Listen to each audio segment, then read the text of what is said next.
Dear friends, जैसा कि आपके साथ एक प्रॉमिस था कि मैं आपके लिए एक आइल्स का टास्क 2 लेकर आऊँगा, तो वो आइल्स का टास्क 2 आपके लिए आ गया है।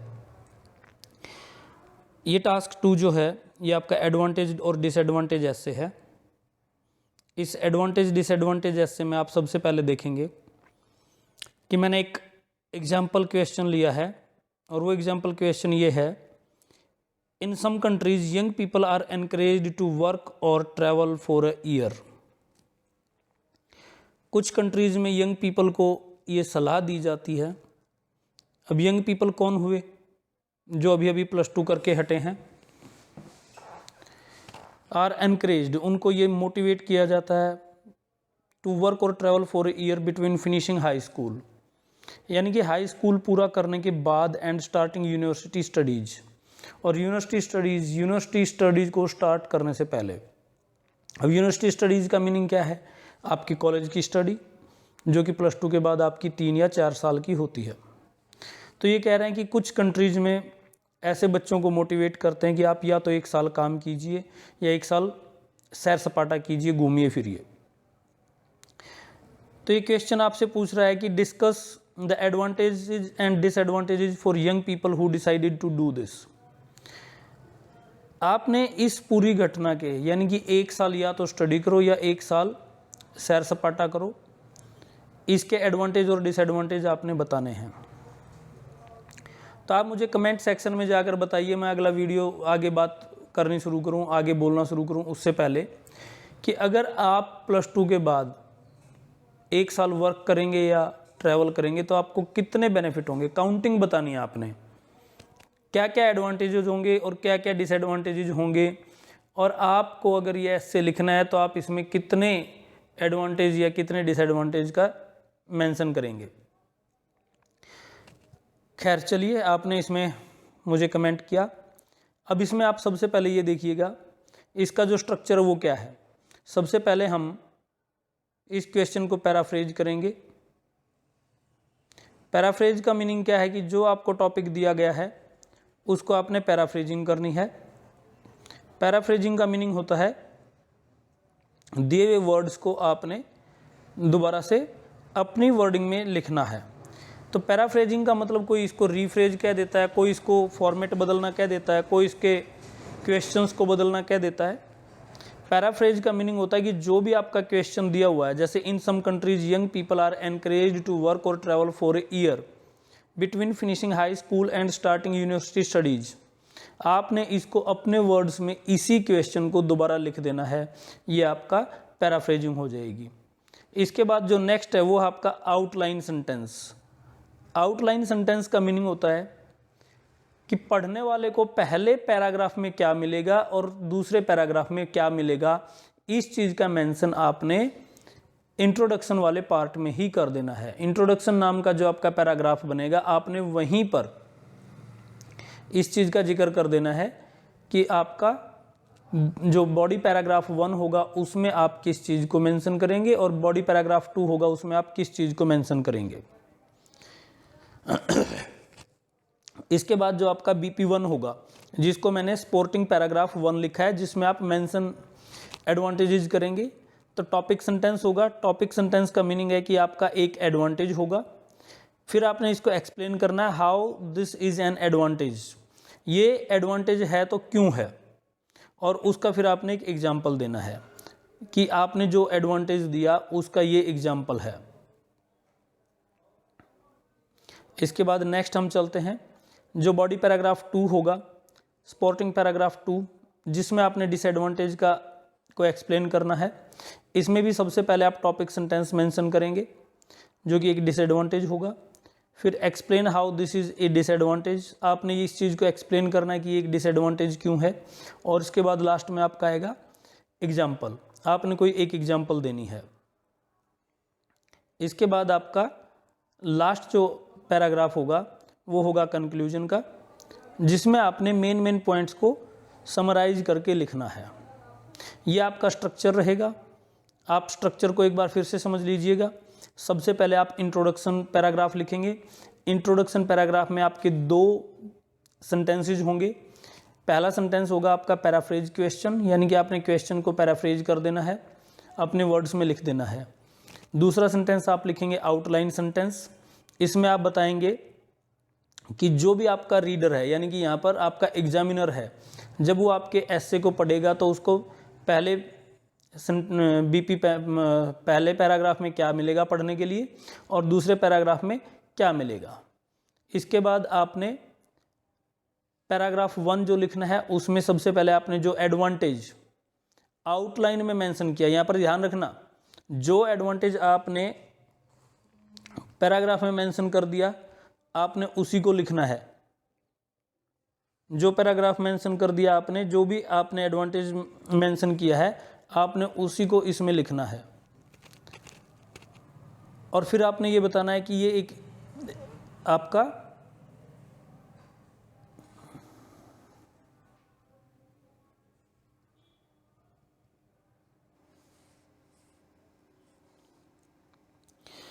सो डियर फ्रेंड्स, इसका एक बार फिर से हम देखते हैं इसका जो स्ट्रक्चर है वो क्या है। तो सबसे पहले आपने एस्से को पैराफ्रेज करना है, जो भी आपका क्वेश्चन है उसको अपने वर्ड्स में लिखना है। उसके बाद इंट्रोडक्शन पार्ट में आपने आउटलाइन सेंटेंसेस लिखने हैं। आउटलाइन सेंटेंसेस में आपने एक एडवांटेज लिखना है और एक डिसएडवांटेज लिखना है। यहाँ पर आपने ये ध्यान रखना है कि जो आप एडवांटेज और डिसएडवांटेज आउटलाइन सेंटेंस में लिखेंगे, इसका मीनिंग ये है कि मैं पहले बॉडी पैराग्राफ में इस एडवांटेज के बारे में बात करूँगा और सेकंड बॉडी पैराग्राफ में मैं इस डिसएडवांटेज के बारे में बात करूँगा। तो यहाँ पर जब आप अपना बॉडी पैराग्राफ 1 यानी कि एडवांटेज वाला पार्ट लिखना शुरू करेंगे तो उसमें सबसे पहले जो एडवांटेज आपने आउटलाइन सेंटेंस में बताया था, जो एडवांटेज आपने आउटलाइन सेंटेंस में बताया था, उसी एडवांटेज को आपने अपने वर्ड्स में दोबारा से पैराफ्रेज करके लिखना स्टार्ट करना है, जिसको आप अभी नेक्स्ट पार्ट में देखेंगे। इसके बाद आपने उस एडवांटेज को एक्सप्लेन करना है कि ये एक एडवांटेज क्यों है और फिर आपने उसका एक एग्जाम्पल देना है। इसके बाद आपने सेकंड जो पैराग्राफ लिखना है उसमें आपने उस डिसएडवांटेज को एक्सप्लेन करना है जिसको आप आउटलाइन सेंटेंस में लिख कर लाए थे। अब इसके बाद आपने एक्सप्लेन करना है कि ये डिसएडवांटेज क्यों है और फिर आपने उसका एक एग्जाम्पल देना है। लास्ट में आपने पूरे के पूरे एस्से को कंक्लूड करना है। कंक्लूड का मीनिंग ये है कि जितने भी आपने बातें की हैं उन सभी बातों को आपने एक बार दोबारा ब्रीफली रिवाइज करना है। अब ब्रीफली रिवाइज किन बातों को करना वो ध्यान दें।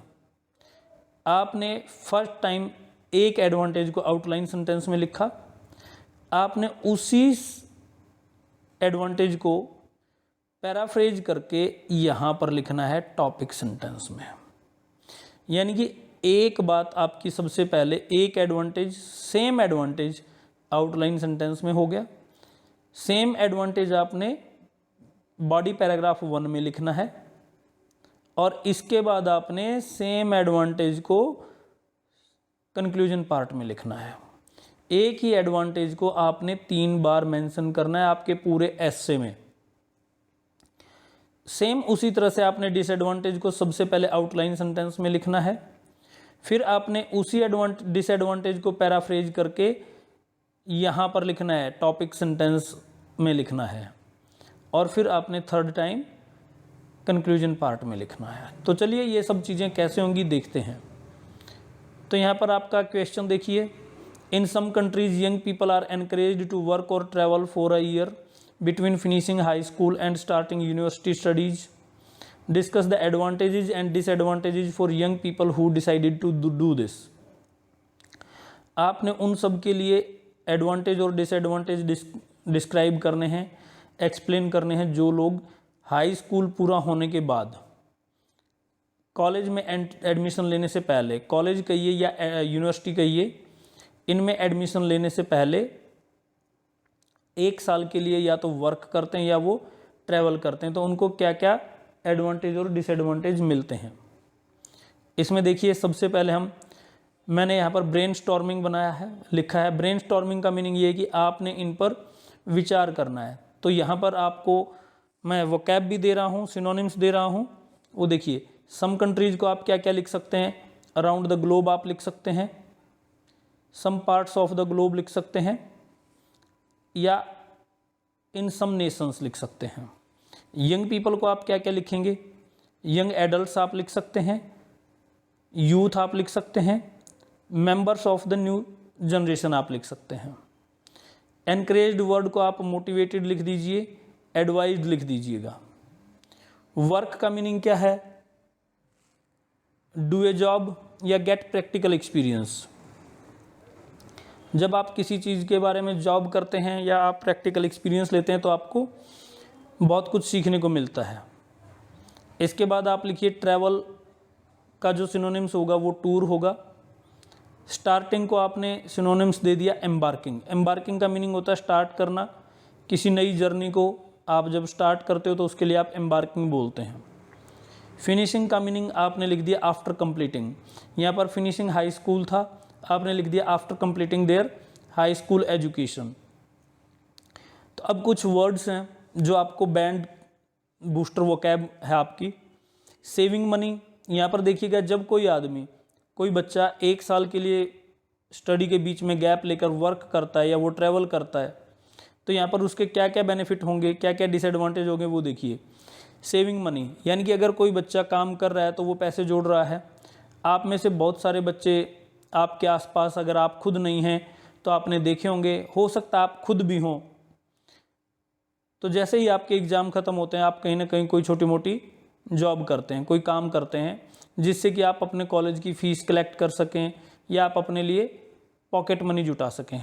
वो आप सभी क्यों करते हैं, क्योंकि आपकी फाइनेंशियल कंडीशंस ये अलाउ नहीं करती कि आप खाली रह के उन छुट्टियों में एंजॉय कर सकें। तो जो बच्चे छुट्टियों के दौरान या स्टडी के बीच में गैप लेकर 1 साल तक पैसा इकट्ठा करते हैं तो उनको क्या बेनिफिट होता है बाद में, वो सब चीज़ें मैं आपको बताऊंगा। तो सेविंग मनी आपका ये एक एडवांटेज हो गया। इसी चीज़ को हम सेव अप मनी लिख सकते हैं, इसी चीज़ को हम गैदर अप सेविंग कह सकते हैं। तो आपने एक ही बात को 3 तरीके से कह दिया। अब ये 3 वर्ड्स जो हैं ये आपके पैराफ्रेजिंग वर्ड्स हो गए। इन तीनों को हम सेंटेंसेज में आगे यूज करने वाले हैं। अब अगर इसका मैं डिसएडवांटेज की बात करूं तो रिड्यूस्ड मोटिवेशन ये क्या है, अगर आप स्टडी नहीं करेंगे, बीच में 1 साल का गैप लेंगे तो आपको क्या नुकसान होने वाले, उसके क्या डिसएडवांटेज हैं। आपका हो सकता है पढ़ाई से मन भर जाए, आप दोबारा कॉलेज में जाना ही न चाहें। मेरा खुद का एक एक्सपीरियंस रहा है ये मेरे एक स्टूडेंट के साथ। काफ़ी पहले मेरे पास एक बच्चा आया तो वो क्लास में जब बैठता तो वो ठीक आधे घंटे बाद उठ खड़ा होता। मेरा कोई भी लेक्चर 2 घंटे तक लगातार चलता होता है तो वो हर आधे घंटे बाद खड़ा हो जाता। मैंने उससे पूछा कि तेरे को क्या प्रॉब्लम है, तो उसने कहा कि सर मैं किसी चीज़ का मैकेनिक हूँ, मैं उसका नाम पता या उसकी आइडेंटिटी जाहिर नहीं करूँगा और मेरे को आदत नहीं है लगातार बैठने की, मेरे को अपने काम में बार बार उठना बैठना पड़ता है तो मेरे को वही आदत लगी हुई है, मैं एक जगह टिक के बैठ ही नहीं सकता हूँ। तो चलो खैर वो नहीं पढ़ सका, माफ़ी चाहूँगा मैं उससे भी कि मैं उसको नहीं पढ़ा सका। क्यों नहीं पढ़ा सका, उसके पीछे अगर हम ये कहें कि मेरी पढ़ाई में कमी थी, हो सकता है रही होगी, मैं अपनी गलती मान लेता हूँ। लेकिन यहाँ पर एक फैक्ट है, जब आपको एक बार पैसे कमाने की आदत लग जाती है, आप सेल्फ इंडिपेंडेंट हो जाते हैं, तब आपको पैसे खर्च करना मुश्किल लगता है। दूसरी बात, आपको लगता है कि आज मैं अगर अपना काम नहीं करूँगा तो मेरे इतने पैसे चले जाएंगे, तो वहाँ से आपका पढ़ाई के प्रति मन भर जाता है, आप पढ़ना नहीं चाहते हैं। तो उसके लिए जो वर्ड होता है वो रिड्यूस्ड मोटिवेशन होता है, यानी कि वो सेल्फ मोटिवेटेड नहीं है, उसको इतना ज़्यादा मोटिवेशन नहीं मिल रहा है पढ़ाई से जितना उसको पैसे कमाने से मोटिवेशन मिल रहा है। तो रिड्यूस्ड मोटिवेशन का मीनिंग हो गया डोंट वांट टू। इसी चीज़ को एक और वर्ड है, ये है डिसइल्यूजनमेंट। डिसइल्यूजनमेंट का मीनिंग होता है जब आप किसी चीज़ के बारे में आपको भड़ेखा होता है। ये पंजाबी का वर्ड है कि आप किसी चीज़ को अच्छा समझते हैं लेकिन वो आपके लिए अच्छी नहीं होती है, तो तब आपका वो डिसइल्यूजनमेंट होता है, हिंदी में जिसको भ्रम कहते हैं। तो उनका पढ़ाई के प्रति जो भ्रम होता है कि पढ़ लिख के वो ज़्यादा कामयाब होंगे, वो चीज़ें टूट जाती हैं उनकी, क्योंकि उनको पैसा कमाना है। आफ्टर ऑल आप सभी को पैसा कमाना है, तो पैसा आप जिस मर्जी तरीके से कमा रहे हो, चाहे आप पढ़ के कोई नौकरी कर रहे हो, चाहे आप हाथ का हुनर सीख के कोई मैकेनिक बन गए हो, पैसा आपको आफ्टर ऑल दोनों ही चीज़ों में, सिचुएशंस में पैसा कमाना है। तो जब आपको पैसा कमाने की आदत लग जाती है तो फिर आप पढ़ने नहीं जाते हैं, क्योंकि आपको आफ्टर ऑल कमाना तो पैसा ही है, और पैसा वो आप बिना पढ़े कमाने लग चुके हैं। तो यहाँ से आपका पढ़ाई के प्रति मन भर जाता है और आप दोबारा पढ़ना ही नहीं चाहते हैं। अब इसमें एक वर्ड है third level education. Third level education का मीनिंग होता है, जैसे एक प्राइमरी लेवल हो गया, एक आपका स्कूल वाला लेवल हो गया, और एक आपका कॉलेज या यूनिवर्सिटी का लेवल हो गया। तो जो थर्ड लेवल है वो कॉलेज यूनिवर्सिटी की जो पढ़ाई है वो थर्ड लेवल पर आती है।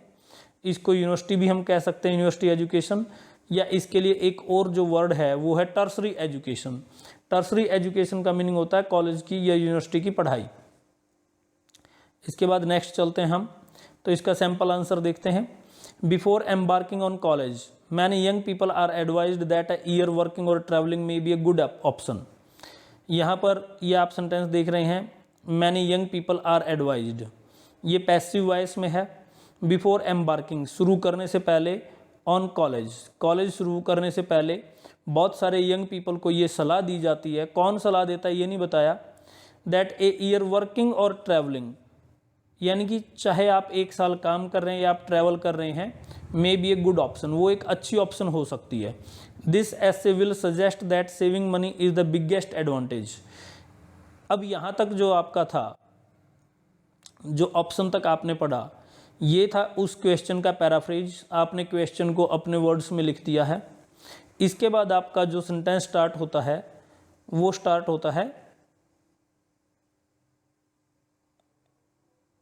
आपका यहाँ से। ये आपका this essay will suggest that, जो आपका येलो हाईलाइट में दिख रहा है, ये आपका आउटलाइन सेंटेंस है। आउटलाइन सेंटेंस को अच्छे से एक बार फिर से समझिए। यहाँ पर आपने एक एडवांटेज को मेंशन करना है और एक डिसएडवांटेज को मेंशन करना है। This essay will suggest that saving money is the biggest advantage of this, यानी कि जब आप 1 साल काम करते हैं तो इसका सबसे बड़ा बेनिफिट क्या है, वो ये है कि आप पैसे बचाते हैं।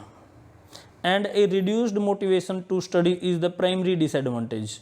यहाँ पर जो आपका प्राइमरी वर्ड है, प्राइमरी का मीनिंग होता है मेन, मुख्य।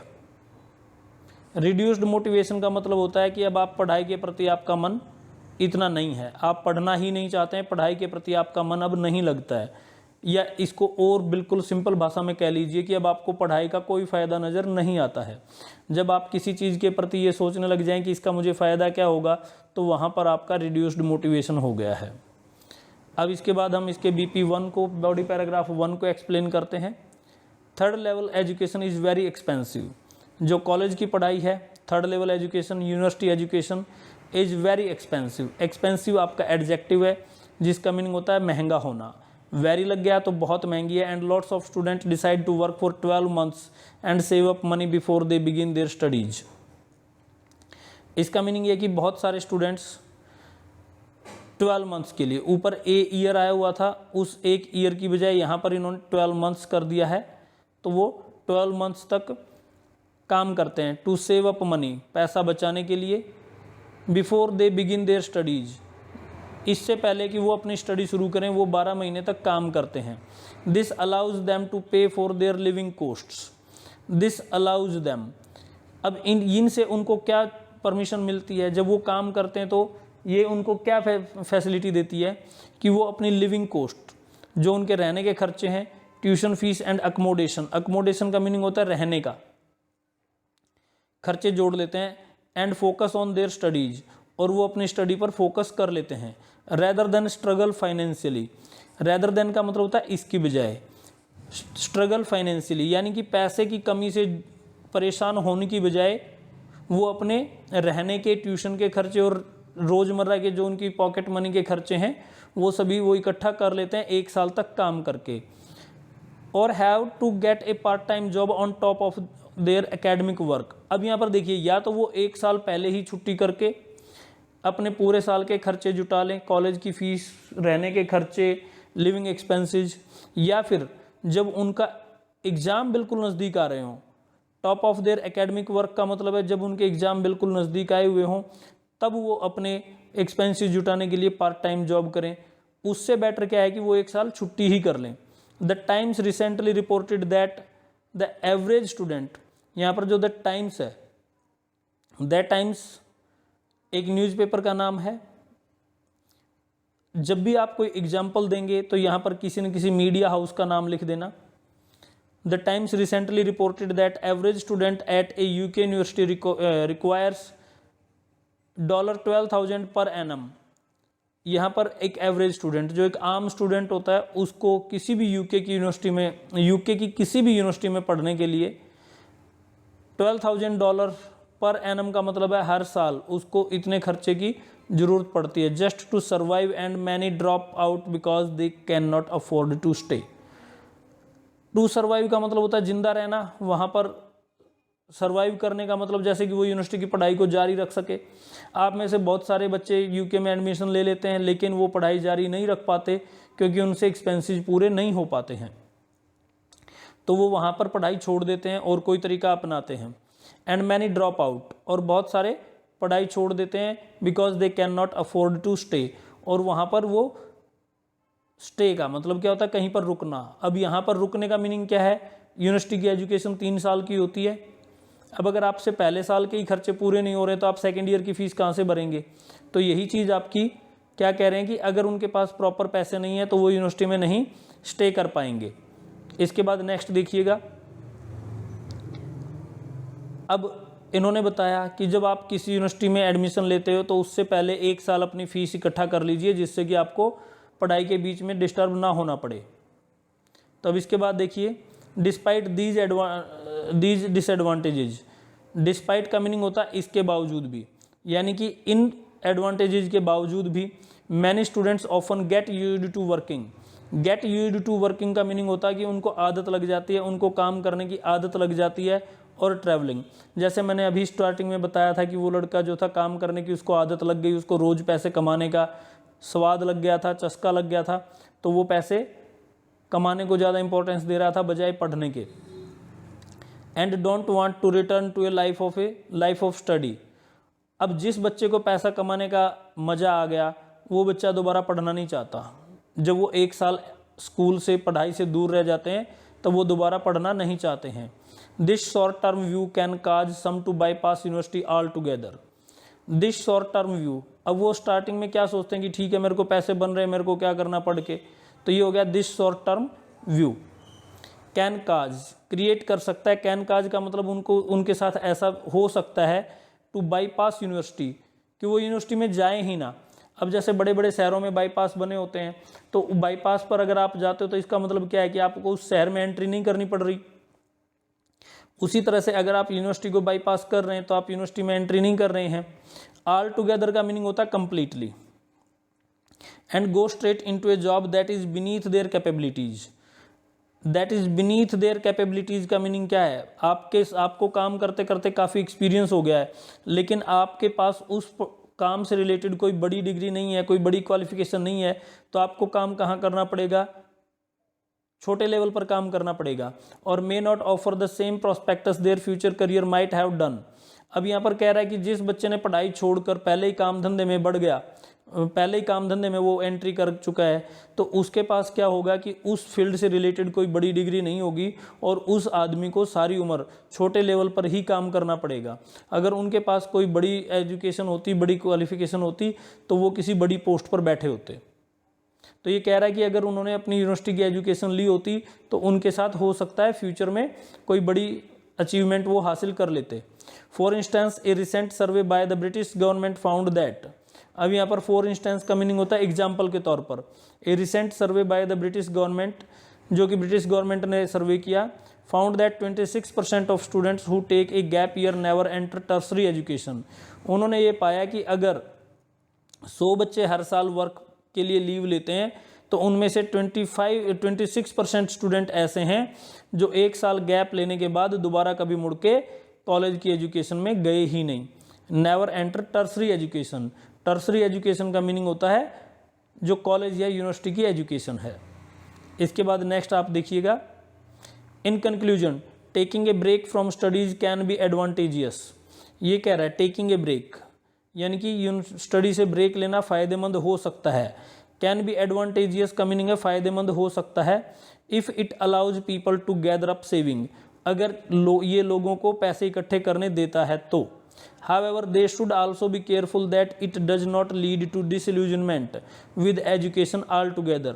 अब ये कह रहा है कि इसके बावजूद फिर भी however they should also be careful, उनको इस चीज़ के बारे में सावधान रहना चाहिए कि जो गैप ईयर है, इट का यहाँ पर जो मीनिंग है वो है gap year, that it does not lead to disillusionment, कि इस गैप ईयर की वजह से उनका पढ़ाई से मन ना उतर जाए। विद एजुकेशन ऑल टुगेदर, कहीं ऐसा ना हो कि वो पढ़ाई से अक जाएं, दोबारा उनका पढ़ने का मन ही ना करे, तो इस चीज़ का इन्होंने ध्यान रखना है। इसके बाद हम इस एस्से के बारे में थोड़ा सा और डिटेल में पढ़ते हैं, जो वर्ड मीनिंग आए हैं उनको स्टडी करते हैं। तो वर्ड मीनिंग है इसमें यहाँ पर अकोमोडेशन। अकोमोडेशन आप सभी जानते हैं, रहने के लिए एक जगह, तो ए प्लेस टू स्टे और live. Disillusionment, a feeling of being disappointed and unhappy because of discovering the truth about something और समवन दैट यू लाइक्ड और रिस्पेक्टेड। अब ये कह रहा है कि जिस चीज़ के बारे में आपके बहुत अच्छे विचार हों, आप किसी चीज़ को बहुत अच्छा मानते हो और वो आपको निकले कि नहीं जी ऐसा तो बिल्कुल भी नहीं, मैंने तो कभी ये सोचा ही नहीं था कि ऐसा होगा, तो आपका क्या हो गया, वो डिसइल्यूजनमेंट हो गया, बड़ेखा था वो आपका। लीड टू, यहाँ पर मैंने ये स्पेशली मेंशन किया हुआ कि ये जो वर्ड है ये C2 लेवल का वर्ड है। C2 क्या है, ये लैंग्वेज के फ्रेमवर्क होते हैं, तो वो जो फ्रेमवर्क है, जो लेवल है C2, यानी कि अगर आपने IELTS में 7+ बैंड लेने हैं तो आप ये वर्ड ज़रूर सीखिएगा। लीड टू का मीनिंग होता है किसी चीज़, पहली चीज़ की वजह से कोई दूसरी चीज़ हो जाना। जैसे कि आप स्मोकिंग करने वाले लोगों को देखेंगे मोस्टली कैंसर हो जाता है, तो smoking leads to cancer.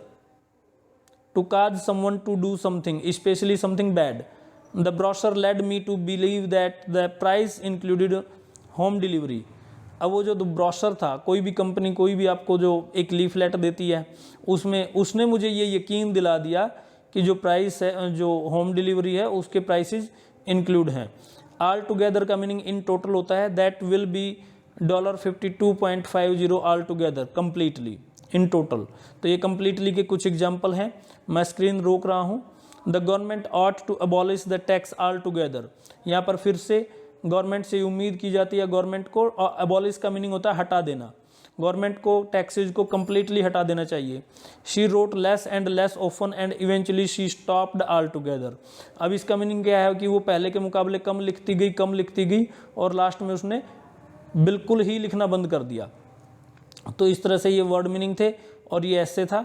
I hope कि आपको ये समझ में आ गया होगा। Thank you watching me live. Have a good day.